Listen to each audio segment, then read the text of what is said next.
مولاي صل وسلم دائما أبدا على Assalamualaikum warahmatullahi wabarakatuh. Alhamdulillahirrahmanirrahim. Nahmaduhu wa nusalli wa nusallimu ala rasulil karim, amma ba'du. Kakak solih solihah, bagaimana kabarnya hari ini? Semoga tetap semangat ya dalam kegiatan PJJ kita. Alhamdulillah ketemu lagi bersama Ustadz di mata bacaan bahasa Indonesia. Dan kemarin kita sudah belajar tentang apa itu berita dan apa saja unsur-unsurnya. Maka kali ini yang akan kita pelajari adalah tentang meringkas dan menyimpulkan berita. Oke, sebelum lebih lanjut, diingat-ingat lagi dulu pelajaran kemarin ya. Apalagi terkait adik Simba yang unsur-unsur beritanya itu akan berkelanjutan dengan materi kita untuk hari ini.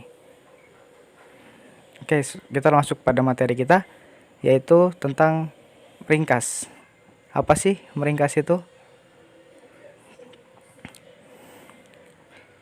Meringkas adalah suatu cara penyajian singkat suatu karangan asli yang panjang dalam bentuk yang pendek atau singkat.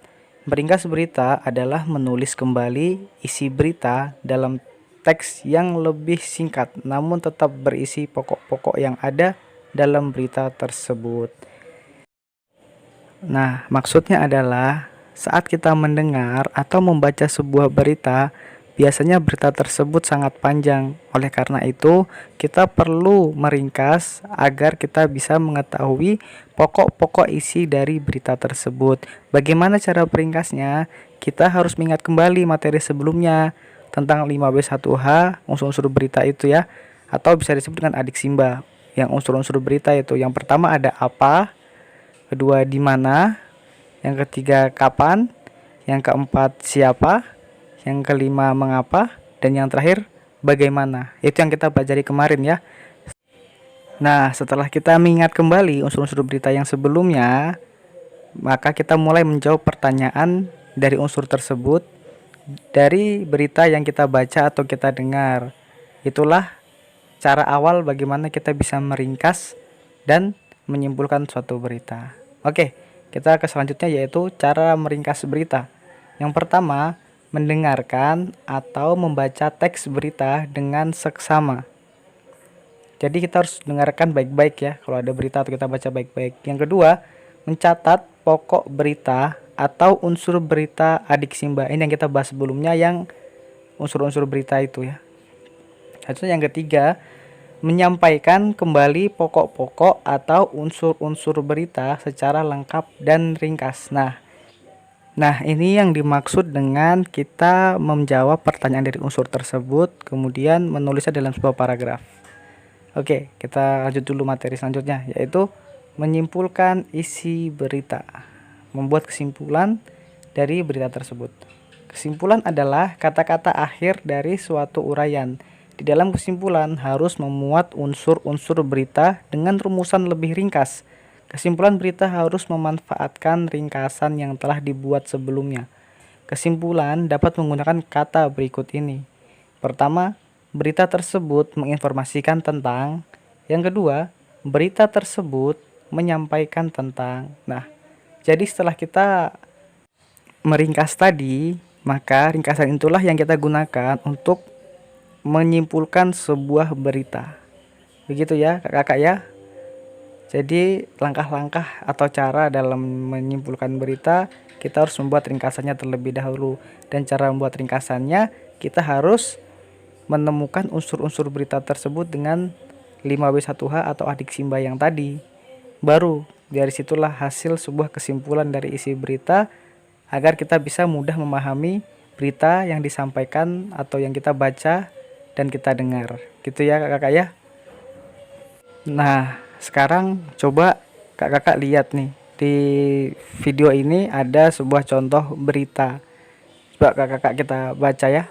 10 hari menjelang lebaran, Sabtu tanggal 15 bulan 11, pelabuhan penyeberangan Merak mulai dipadati truk.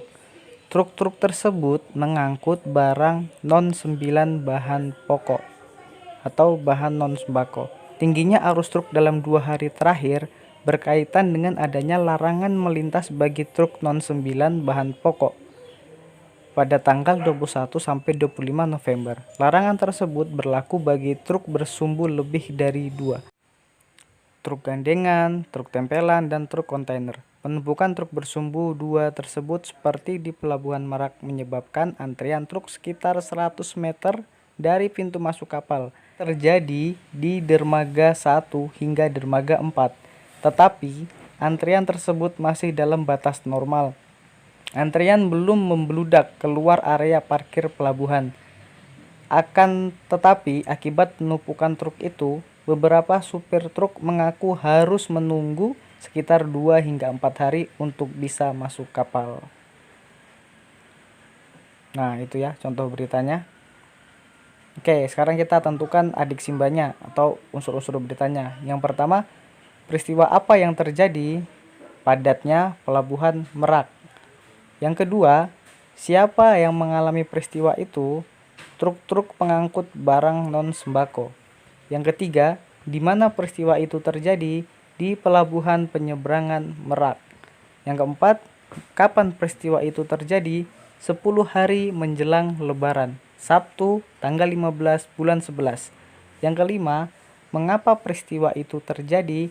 Adanya larangan melintas bagi truk non-sembako pada tanggal 21 sampai 25 November. Yang keenam, bagaimana proses terjadinya peristiwa? Proses tersebut menyebabkan antrian truk di pintu masuk kapal. Nah, setelah menemukan unsur berita tersebut, langsung kita membuat ringkasannya ya. Jadi ini dia ringkasannya.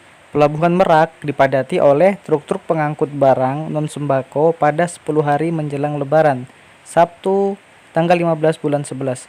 Kondisi tersebut disebabkan adanya larangan melintas bagi truk non-sembako pada tanggal 21 sampai 25 November. Nah, itu ya kakak-kakak ya. Sebenarnya mudah sekali dalam membuat ringkasan sebuah berita. Kita tinggal mencari unsur-unsurnya terlebih dahulu, baru kita bisa membuat ringkasannya. Itu ya kakak-kakak ya. Oke, itu tadi. Setelah kita membuat ringkasan, langkah selanjutnya yang akan kita buat adalah bagaimana kita bisa menyimpulkan isi berita tersebut melalui ringkasan yang kita buat tadi. Nah, caranya adalah kita ringkas kembali ringkasan kita tadi menjadi sebuah kesimpulan. Dan kesimpulan dari berita tadi adalah berita tersebut menyampaikan informasi tentang padatnya Pelabuhan Merak oleh truk-truk pengangkut barang non-sembako pada 10 hari menjelang Lebaran. Itu ya kakak-kakak ya. Ringkasan kesimpulan dari berita yang kita simak tadi, yang kita baca tadi. Oke, untuk selanjutnya kakak-kakak akan Ustadz berikan tugas. Nanti Ustadz akan bagikan sebuah link video berita. Kakak-kakak simak, kemudian diringkas dan dibuat kesimpulan. Oke, untuk hari ini cukup sekian dulu. Semoga tetap semangat dan tetap bisa menjalankan tugasnya dengan baik. Assalamualaikum warahmatullahi wabarakatuh.